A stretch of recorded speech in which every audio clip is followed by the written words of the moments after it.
might not be familiar, but at the press conference, Seniesa Estrada said that, she has beef with y'all because you used to train her or you knew her as a child. Can you give us some context on what she means by that? Because maybe us in Southern California may not what she means, but for the fans watching at home who don't know what she means and why it's so personal, can you share why it's so personal?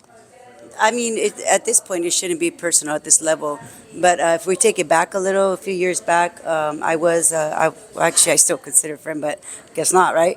But Joe Estrada, which is her father, was a friend of mine, a really good friend of mine. We trained in the same gym. I helped him train all of his kids. He taught me to train my kids, my two daughters actually, Roxanne and Sarah. I helped train Seniesa. I wasn't her trainer, but I worked with her a lot. I worked corners with her. And, that was years ago. People move on, they get their life, and I moved back to I opened up my own gym. I mean, in this business, you grow, and you grow, and you can't look back, And if they decide not to be my friend, take it personal, then it just speaks volumes of what type of, how they take this sport. Now, you mentioned that there is no rematch clause for this fight, even though they're undisputed. Yeah. I mean, even though they're both unified. Do you think your relationship with her, your following relationship with her, had something to do with her being like, no, I don't want to give them a rematch clause? Well, I mean, it's too bad for her if that's the way she feels that way. And I think, her growing up, she was a great kid growing up. I'm not saying she's a horrible person now, but I mean, you all see on social media, on the TV, and big interviews, gets pretty nasty. But we hold our our composure. We stay calm because we can't look at this as anything else other than a world title fight for undisputed to make history for women. First woman to fight for undisputed titles as a trainer, and the first time they fight for the minimum weight division. So there's a lot of pride behind it, and you have to have pride, the pride of the sport of boxing, not pride, personal pride. Like, I don't like you because you're with them now. Like, when did you decide to make us an enemy? I don't understand.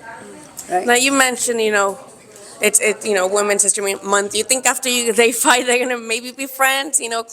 I mean, so be it. I hope so. I hope so because Yoka will make friends with anyone. Yoka she's a champion inside, outside of the ring.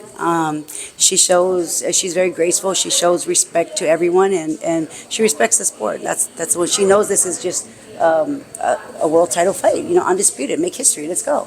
Do you feel that maybe Seniesa might feel a little intimidated because not only do you know her growing up, but now she may see the improvements you've made with Yokasta Valle since she's been with you for a couple recent years? Do you feel like maybe that's why she feels the way she does? Well, look, it's no secret that when Yoka came to me, her style of fighting was just different. It was more pressure fighter, very little technique, but just a lot of heart. And I said, man, I want that girl, And she's here with me. But absolutely, and people are seeing the difference in Yokasta, and they see the skill set. Yeah, sometimes we do fall apart. It's in the spare of the moment. Yoka just wants to give people a fight, so if she has to go get it, she's gonna go get it however she can. Now, Yokasta unified, but she has had some losses. Do you feel that Seniesa's kind of like being like, oh, she has some losses. If somebody else beat her, I can beat her too?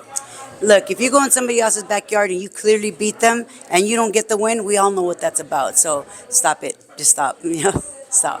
What is your prediction for this fight? A lot of people have Yokasta as the underdog. I don't think she's the favorite in the betting wise. What do you think? What is your prediction that will surprise the fans on Fight Night? Well, it's okay. We've been the underdog plenty of times. She's been the underdog a lot of fights, and she was the underdog with Bermudez, the Argentina, undefeated, unbeaten, two-time world champion at 108 pounds, and we just showed everybody we can do it.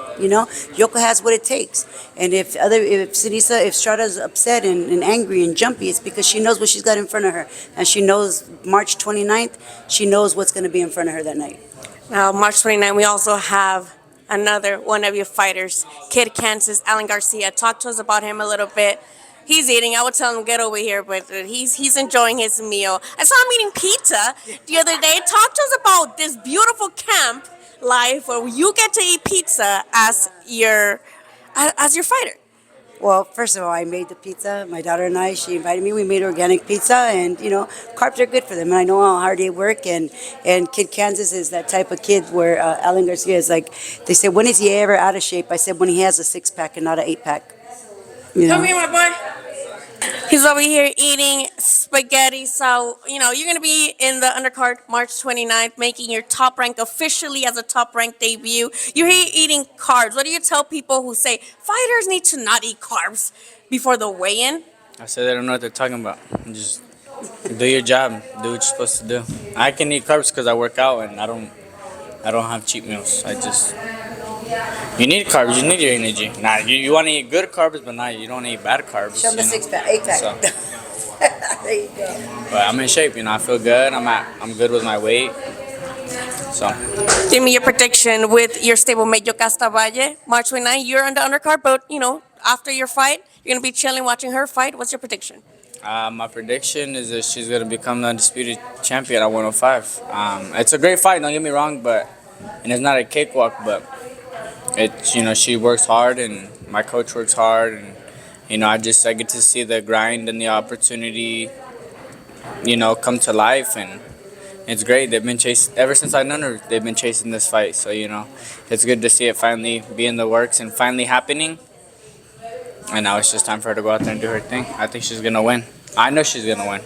Now let the fans know how you're going to win next Friday with also. Coach, you're busy on Friday. Dang, you're gonna be busy. How are you gonna win? Let the fans know how to tune in and where they can follow you. What they can expect. You can expect an explosive performance. My last fight was good, but I want this one to be better. I want to showcase more. But I can't control my opponents too. If they rush in, they rush in. I'm there to do what I'm supposed to do, and that's win and give you guys a great fight. You can follow me at kid.kansas on Instagram, on Facebook, just Alan Garcia, and get your tickets. We'll see you guys there. Thank you. Any last message, Coach G? Be ready, March 29th. If you have to get out of work early just to see the fight, get through that LA rush traffic. Hey, Also, it's you don't wanna ESPN miss Plus. out. It's ESPN Plus on the phone, on your tablet. Don't miss out, March 29th.